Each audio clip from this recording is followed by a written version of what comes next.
TET CTET शिवाय पदोन्नती नाही, उच्च न्यायालयाचा मोठा निर्णय. शिक्षकांसाठी महत्त्वाची बातमी.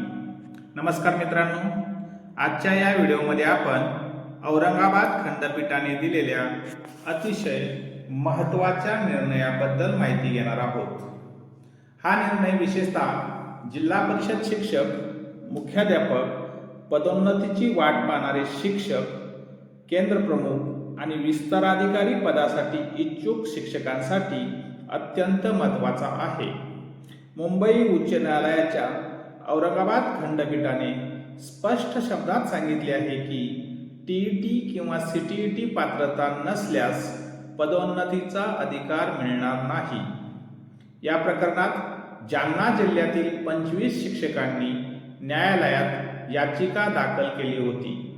या शिक्षकांनी सीटीईटी परीक्षा फेब्रुवारी 2026 मध्ये दिली होती, पण त्यावेळी निकाल लागलेला नव्हता.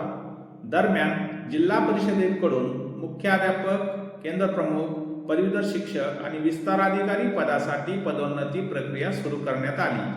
शिक्षकांचे म्हणणे असे होते की आम्ही सीटीईटी परीक्षा आधीच दिलेली आहे, निकाल येणार आहे, त्यामुळे निकाल लागल्यानंतर आम्हाला पदोन्नती प्रक्रियेत समाविष्ट करावे.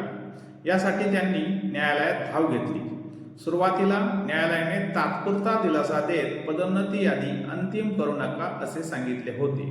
मात्र पुढे या प्रकरणाची सविस्तर सुनावणी झाली.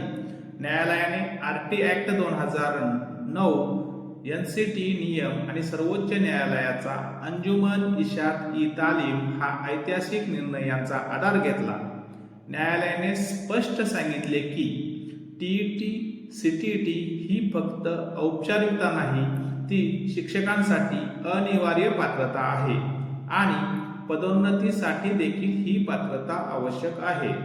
सर्वोच्च न्यायालयाने आधीच म्हटले होते की जे शिक्षक पदोन्नती इच्छितात त्यांनी टीईटी पात्र असणे आवश्यक आहे.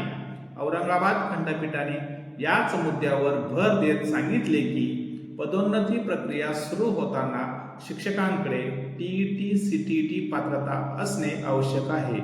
नंतर पात्रता मिळवली तरी ती मागील तारखेपासून लागू होणार नाही. म्हणजेच एक अत्यंत महत्त्वाचा मुद्दा न्यायालयाने स्पष्ट केला आहे.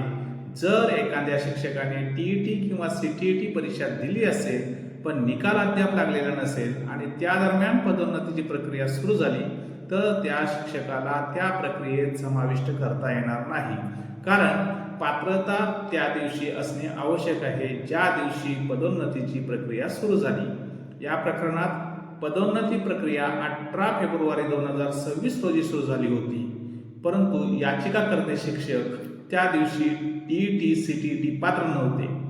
त्यांनी नंतर परीक्षा उत्तीर्ण केली, पण न्यायालयाने सांगितले की नंतर मिळालेली पात्रता मागील तारखेपासून लागू करता येत नाही. न्यायालयाने आणखी एक महत्त्वाची गोष्ट स्पष्ट केली. काही शिक्षकांनी अशी मागणी केली होती की आधी पदोन्नती द्या आणि नंतर 2 वर्षात टीईटी सीटीईटी पूर्ण करू, पण न्यायालयाने ही मागणी फेटाळून लावली, कारण सर्वोच्च न्यायालयाने सेवेत राहण्यासाठी काही शिक्षकांना मुदत दिली असली तरी पदोन्नतीसाठी कोणतीही सवलत दिलेली नाही. शेवटी न्यायालयाने 2 स्पष्ट निष्कर्ष नोंदवले. पहिला निष्कर्ष, टीईटी सीटीईटी पात्रता नसताना शिक्षकांना पदोन्नतीचा अधिकार मिळणार नाही. दुसरा निष्कर्ष, नंतर मिळवलेली टीईटी सीटीईटी पात्रता पदोन्नतीसाठी मागील तारखेपासून लागू होणार नाही. यानंतर न्यायालयाने याचिका फेटाळून लावली आणि जिल्हा परिषदेला पदोन्नती प्रक्रिया पुढे सुरू ठेवण्यास परवानगी दिली. मित्रांनो, हा निर्णय महाराष्ट्रातील हजारो शिक्षकांसाठी अत्यंत महत्त्वाचा ठरणार आहे. विशेषतः जे शिक्षक भविष्यात मुख्याध्यापक, केंद्रप्रमुख, विस्ताराधिकारी इतर पदोन्नतीच्या प्रतीक्षेत आहेत. त्यांनी टीईटी वेळेत किंवा सीटीईटी पात्रता पूर्ण करणे आवश्यक आहे, कारण आता न्यायालयाने स्पष्ट संकेत दिले आहेत की पात्रता आधी, पदोन्नती नंतर. व्हिडिओ आवडला असेल तर लाईक करा, शेअर करा आणि अशाच शैक्षणिक अपडेटसाठी माझ्या चॅनेलला सबस्क्राईब करायला विसरू नका. धन्यवाद.